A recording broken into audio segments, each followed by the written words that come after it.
欢迎收看《宝洁点评》。在自驾车这个领域里面，我们知道特斯拉一直是独步全球，它领先其他的车厂都有5年以上的优势，所以让其他的车厂感到非常的一个头痛。而伊隆马斯克也非常的骄傲，他也觉得特斯拉的市值会不断的往上升，但没有想到特斯拉的这个优势竟然被破坏了，而破坏最重要的关键竟然是台积电的2奈米。我们看到黄仁勋前2天不是公布了一个自驾车，这个自驾车在性能上、在评比上居然深获好评，甚至在很多重要的路口，特别是天气不好的状况下，它的临场反应竟然比特斯拉还要来得好。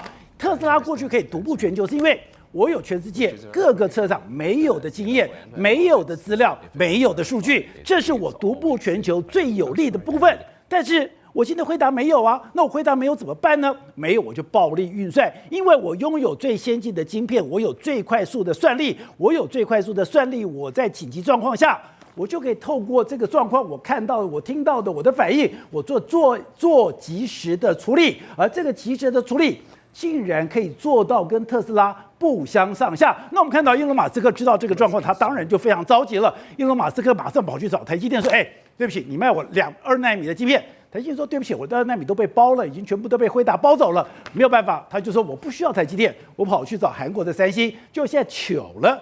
韩国的三星做不出来，现在很清楚的，他还要再拖延半年，拖延的半年就代表说，你让 NVIDIA 的这个系统还有半年的时间可以好好的追赶，所以过去都认为说自驾车的这个领域里面，非伊隆马斯克莫属。如果真的到自驾车的时代里面，特斯拉一定独步全球。但没有想到，透过台积电的先进制程，透过我们的2奈米，甚至未来的1.6奈米，真的可以翻转这个世界吗？如果真的可以翻转世界，而在全世界自驾车里面，我们的台积电扮演一个非常重要的角色的时候，那样子产生的产能，那样的爆发力，又会有多可怕呢？好，我们今天请到4位来宾，对方首位的财经专家黄寿松，你好，大家好。好，这是美岛电子报董事长吴子嘉，大家好。好，第3位是资深媒体人吕国珍，大家好。好，第4位我们要特别介绍永诚国际的投顾陈微良，你好，大家好。好，我们刚刚讲的，过去我们在讲自驾车的时候，你想都不要想，那就是什么？伊隆马斯克的特斯拉，它绝对是独步全球，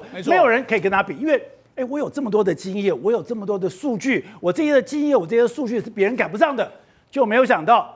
辉达的那个影片把大家吓死了，原来他已经横空出世，原来他不只是横空出世哦。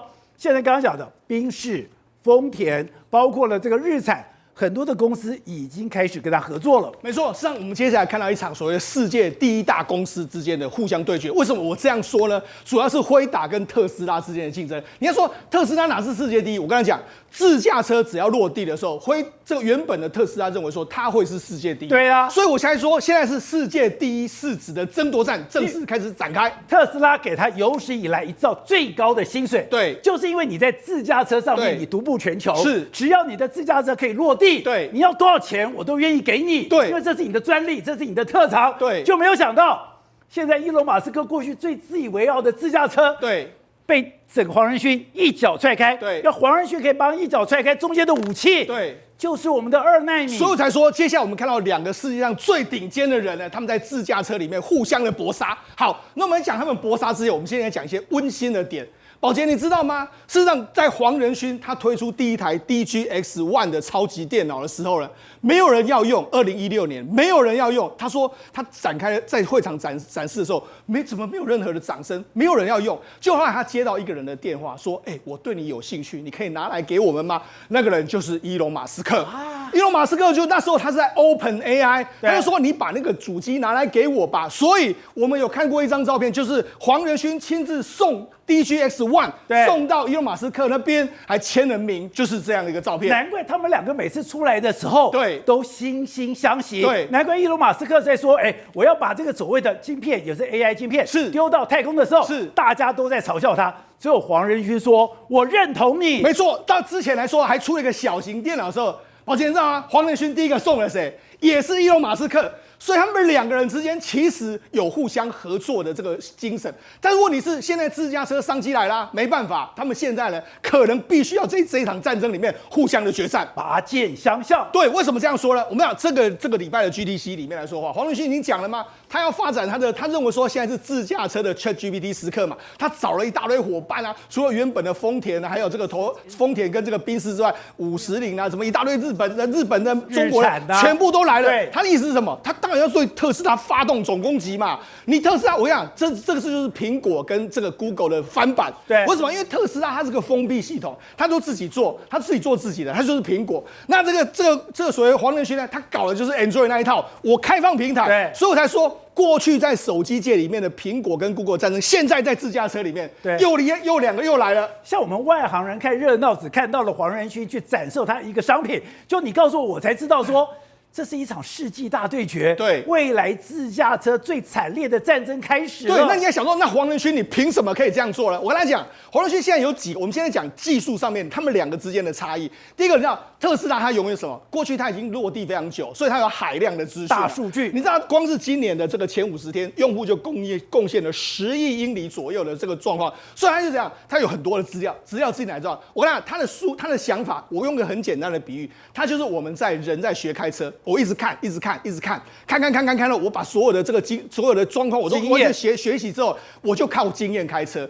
这个其实呢，这个所谓特斯拉，它就是靠这样子。那它的运作是用所谓 AI5跟 AI4跟 AI5 跟 AI5呢，事实上我必须跟他讲。这也是台湾台积电有部分代工，所以事实上你要说这个特斯拉，它也跟台积电也有相关的状况，所以他就是用这样一个方式，他用这样去学习。但是我跟他讲，辉达用什么技术？辉达他用的是这样，他用的是人的大脑。我看到东西之后，我好好想一想，我该怎么去做，所以用的是思考逻辑，跟所谓特斯拉的直觉逻辑，这两个是不一样。但是呢，你要思考逻辑的时候，你就要给他一个非常强的大脑，非常大的运算能力，这就是我们未来的机会所在啊！难怪我看到资料，他说用4个字形容，对，暴力运算。对，所以我就说两个逻辑是不一样。好，那我跟他讲，那辉达有什么技术呢？辉达现在用的是台积电的最新技术，那 AI4 AI5 是比较旧，那你知道吗？事实上最强的这个 AI 的生产的这个厂商，他用这个 Drive 的这个晶片来说，它的算力大概是特斯拉 AI4 的10倍。所以它等于是它的10倍，因为它用的是台积电最新技术啊，所以它当然技术比它好，运算能力比你强。那这有什么差异呢？你看哦，在120公里的高速公路上面哦，我们知道120公里大概我们开大概快的时候可能会到这样，它辉达可以在500公尺外就可以100%确认障碍物是什么东西。那特斯拉可能要到300公尺。这种东西来说，就是因为技术，因为晶片带来的根本性的优势，所以我才说特斯拉为什么？他说，如果说你是用2奈米，是。我在这个500公尺外，我就可以确定是谁，我该做什么反应，我就知道了。对。可是如果说我今天用3奈米的话，虽然慢一点点，可是我要到300公尺才可以判断。可是问题是在这个安全就是王者的这个状况之下，这个差异非常大。对。所以才说为什么现在伊隆马斯克着急了？因为现在伊隆马斯克他现在发现到什么？我这个好像也要用最新的这个 AI 的这个技术啊，我要用这个2奈米啊的技术，所以他去 call 了谁？他原本 call 了3星来，他就 call 了3星。你看他不是说我在这个德州厂，我还帮你校对，帮你校正，帮你怎样，就没想现在他发现到3星根本就是拖累我的队友，那拖累我的队友怎么办？不是，我那时候觉得最好笑的是，伊隆马斯克讲，我为了国家，我为了我的自己的安全，我为了地缘政治的安全，我不可以压注在这个台积电。对，我不要台积电，台积电不是无可取代的。我还有3星，我要跟3星合作。没错，当时是敲锣打鼓去迎娶了3星，说我们来合作，我们要把那个台积电给撇开，台积电没有那么厉害。结果现在糗了，做不出来了。对，没错，他当时是说什么？他说我们特斯拉的供应链要去中化，还要去台化。他还要去台化，所以他尽量都不用台湾的厂商。所以你看，他当时跟这个3星签的这个所谓这个制程的合约是到2033年，就没想到现在延后一直延，2奈米做不出来，那怎么办？他就说好吧，那我只好打电话给这个台积电啦。那就打电话给台积电，就台积电说不好意思哦，你们现在的单没有单了，为什么？因为我们2奈米已经全部被包完了，被包了。对，现在有2个厂商包了它。一个是苹果，因为苹果以前就是这个所谓台积电的大客户，所以台积电一定会给他。再来第2个就是辉达，黄仁勋就是发挥了我们说台湾人很爱赌、很敢赌的，他也就 all in 下去了。什么叫 all in 下去呢？你看啊，他之前不是讲吗？这个今年的商机是5000亿，明年是1兆，所以那么多商机他怎么办？他就只好去暴力包厂台积电啊。他暴力包厂是怎么包呢？我们跟他讲，我们一般的晶片的公司是这样的，你顶多下一个订单呢几亿四就好了啦。对，但没有黄仁勋不是这样哦，黄仁勋他就直接给你他给你非常多的钱哦。你看他就是在2奈米跟 A16的时候，他就预付数十亿美金哦。他就给你数十亿美金哦，就说我预付款，嘿，我给你赞助安尼哈，那他就说，某些程度来说的话，这个很好嘛。你有这样子的话，我台积电当然就优先分配给你，那没有问题呀。也就是今天我台积电我要盖厂，对，或者我要创造一个生产线，是，那我中间很多的风险，根本黄仁勋就帮我预付掉了。对，问题是伊隆马斯会这样做，伊隆马斯不会啊，他很精打细算的嘛。好，那我就所以我说我的预付金就是数十亿美金。那这就是为什么台积电会那么愿意帮助辉达原因，因为你也是某些程度你也赞助我一些盖厂的成本嘛。第二个是什么？他还一条龙买，我想他很厉害，因为黄仁勋自然想一想说，不是啊，我不是只要买这个所谓晶圆代工产能，我连封装测试那个上下我都要全部包啊。虽然他不只是包台积电的 CoWoS， 他也去跟别人说，你的这个封装技术什么什么都给我，所以等于是他一条龙上下都完全包。这就是我想。这个特斯拉的伊隆马斯克就不会这样啊，他就没有去他还说他想要盖晶圆厂啊，也就是现在你知道吗？台积电的60%以上的2奈米晶片是被黄仁勋包掉了。对，那甚至我们刚才讲的，你2奈米晶片不够啊，你现在要组合，你要组装啊，封装，它70%的封装，对。70%封装也被他包了，对，所以我就跟他讲，你看，连 Google 的 TPU 或者亚马逊的智能晶片都没有包封装，就没办法出货，那你就不用讲伊隆马斯克，你绝对被卡死嘛。所以跟你讲，现在伊隆马斯克只能去找韩国，对，那韩国还给他落赛，对，所以我就讲，现在的黄仁勋很简单，用最高的价格、最稳的预付、最难的技术，要最包的、最完整的流程，所以等于是他用这样的状况，那你跟你讲，全世界只有台湾的供应链跟台积电供应链可以跟他合作嘛？所以为什么大家都赚了那么多钱的原因就在这个地方。然后他还怎么样？他一年就说，我要更新一次，去年是 Blackwell， 今年是 Vera Rubin， 那明年可能是费曼，一大堆，一直逼迫你台积电不断的做，不断的不做。所以我跟你讲，不断的投入技术啊，不断投入技术，越新的技术，那我用的越快，我可以甩开跟这个所谓的这个特斯拉的这个纠缠。所以我跟他讲，现在这场战争来说，其实我。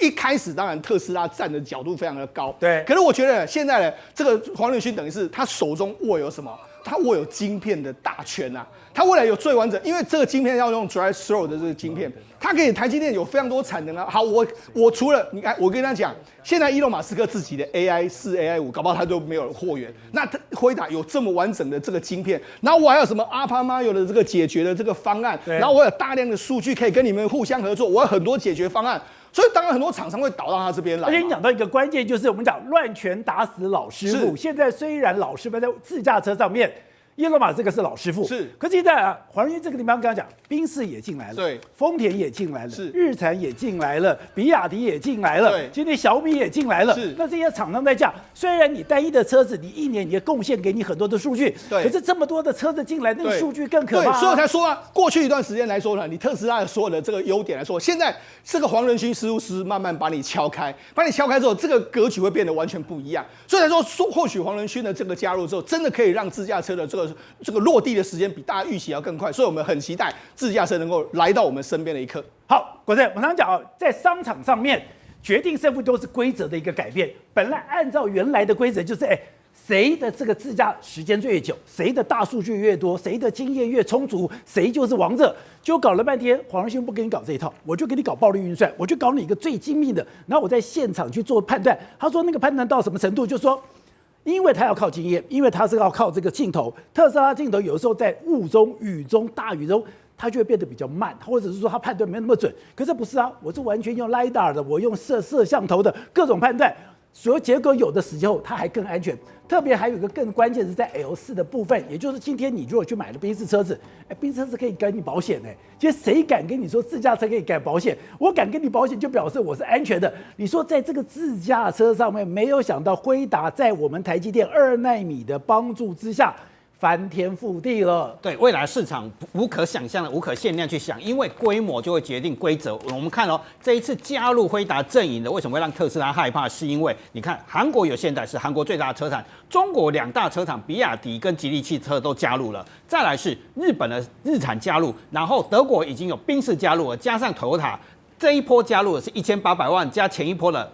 还有日本的、美国的 GM， 加起来已经有3000万辆汽车，全世界总汽车的销售量大概是9000万，多一点点，将近1兆这个数字，等于全世界的1/3都加入了辉达的阵营。也就是我们现在刚刚讲，不管你的宾士，不管你今天的这个日产，不管你的丰田，我现在在自驾车上面单打独斗，我都不是你的这个对手。就没有想到刚刚讲的，我现在创造了一个平台，就是 Android 的这个系统，大家进来了打群架的。所以这规模会3000万辆汽车都使用它的自驾系统之后，它会学习的更快，加上它海量的资料，所以本来特斯拉领先了非常久，它已经做那么多了，累积这么多的使用资料，那辉达突然加入，有这些人的加入。等于以后所有的资料、海量资料跟训练，辉达才是第一的。而且这些车厂痛苦的是什么？他们以前要自己研发的晶片，我们现在无可想象，宾士也拿不出钱来，即便大如 Toyota 都未必有钱说自己研发一个2奈米的晶片，自己完全包所谓的自驾车的技术，连 Toyota 都很困难。可是本来这些传统车厂，不管是油车跟电车现在重点是。不是只有电动车会自驾连传统油车像日产，已经是倒闭、准倒闭又在生的公司，他突然间有一个人跟他说，没有关系，晶片我帮你解决，技术我帮你解决，软体我帮你解决，所以整个车子就会被重新定义。那些传统车厂会说，我正苦这个机会，说有人帮我解决所有问题，我本来还要低头去跟特斯拉买什么 FSD 整套自驾系统，那现在不用了。那如果我们再去翻财报，就可以看到一个数字了。其实辉达到去年为止，它的自驾晶片的销售仅5.9亿美金，占辉达整个营业额连1%都不到。他做了很多年他其实好几年前，例如他就跟联发科一直在你讲的 LiDAR 技术，他就是跟联发科有合作，那一直在开发，他埋手很多年，他不是没有出手或没有做，他做很多年了，他偷做了很多年，在现在才叫 all in， 所以他准备了非常久。所以我们用5.9亿去算的话，如果全球车的市场是几兆的市场，美金我现在讲的是美金，那有可能光晶片就会有晶片加自驾系统，可能会有上兆美金的一个营收出来。而且它颠覆的是，因为你有规模之后。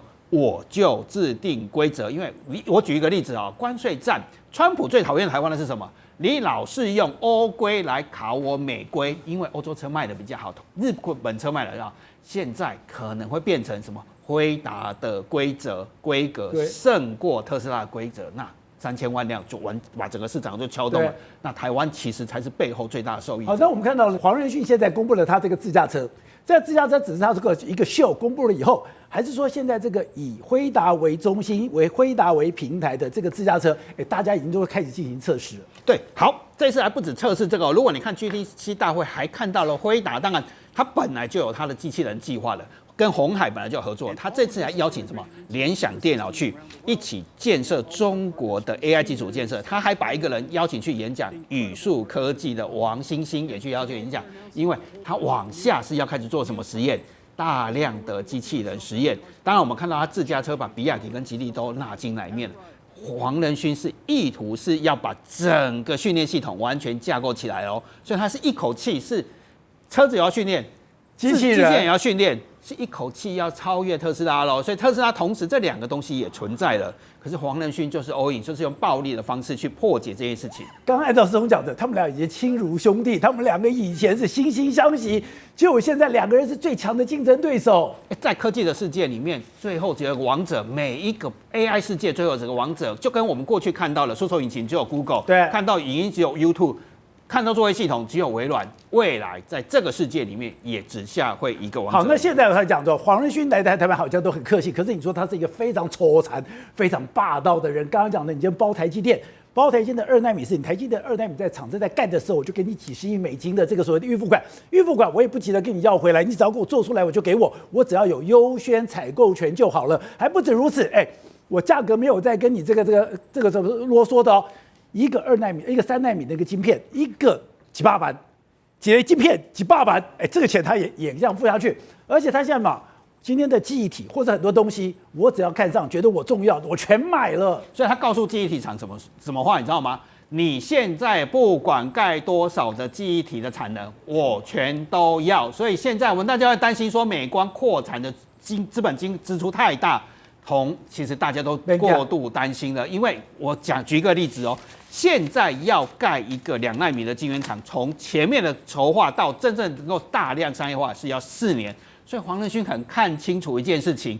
我就是要拿你4年的领先权。我再解释一次哦，从开始的计划设计到真正的能够完全大量规模化是要4年。所以一旦马斯克的决心没有像黄仁勋这样哦，你地缘厂盖多少，我全部都要。你2奈米台积电你盖多少，我不是只是要，我愿意跟你一起分摊。这笔钱叫做我跟你。一般来讲是，我至少要看到的东西我才会丢货嘛。就我还没看到，我看你在盖，然后我觉得我有需要，我钱就已经砸下去了。那里面还有一个同步了，是我们已经共同在研发2奈米的晶片，我们共同在研发未来可能，所以这整段是4年的时间。那韩国他完蛋了，因为马斯克选择韩国，你一旦错失了1-2年时间，对，你就等于最起码又要落后他4年下一个阶段。对了。现在这个2奈米对自驾车来讲真的这么重要吗？而且刚刚讲的伊隆马斯克不是没有警觉哦，他也知道辉达在干什么，他也赶快要买晶片，他也跟台积电要买，可台积电说对不起，我已经被曝光了，然后他说才去找了三星他也兴致勃勃说以我的能力，我跟你合盖工厂，我明天可以做出来，结果现在搞了半天做不出来，不但做不出来，现在更可怕的是什么？他现在 CoWoS 也没有，现在搞了半天说，黄仁勋凶狠到说我不是晶片帮你曝光了。我连 CoWoS 也帮你包了，也就是台积电不是只是做晶片，是从晶片到 CoWoS 到你所有的整场的设计，它全部都有。其实呢，严格上来说也不是他一家公司一个人解决，是后面呢有一群护国群山。那我们举例来讲呢，台湾为什么这几年呢很多所谓的台积电相关的股票呢都全部大涨？那现在如果以 CoWoS 设备来看，股价最高的类股里面的股王叫做3131弘塑。这张股票其实它成立很久了，1993年就成立，可是前面10几年的时间基本上一度呢是亏到快要公司都想要结束营业，要找人来接手了，想要卖掉了。因为呢没办法赚钱，然后背了一堆负债。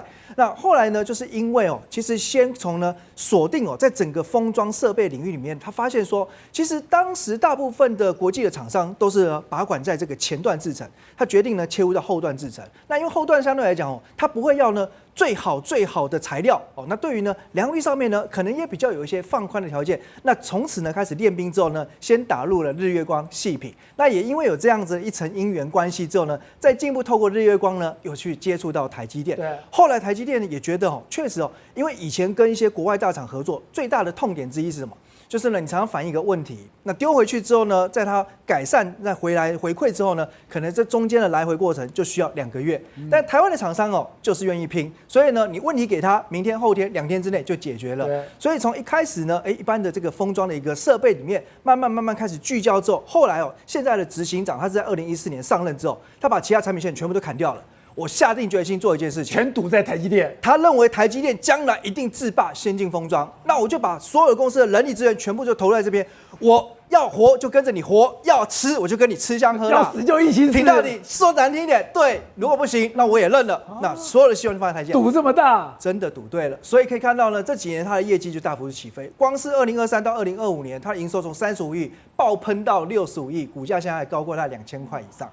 那我们再讲一个开导的公司，现在股价2000块以上，而且这不是一个少数的例外整个设备的供应链只要你有本事，台积电呢它就尽量挺你。那我们最近还看到一档股票好多人在问，哇，为什么那么喷？6187万润，以前呢不到了这个100-200块，然后后来涨到300-400，最近喷到700多块。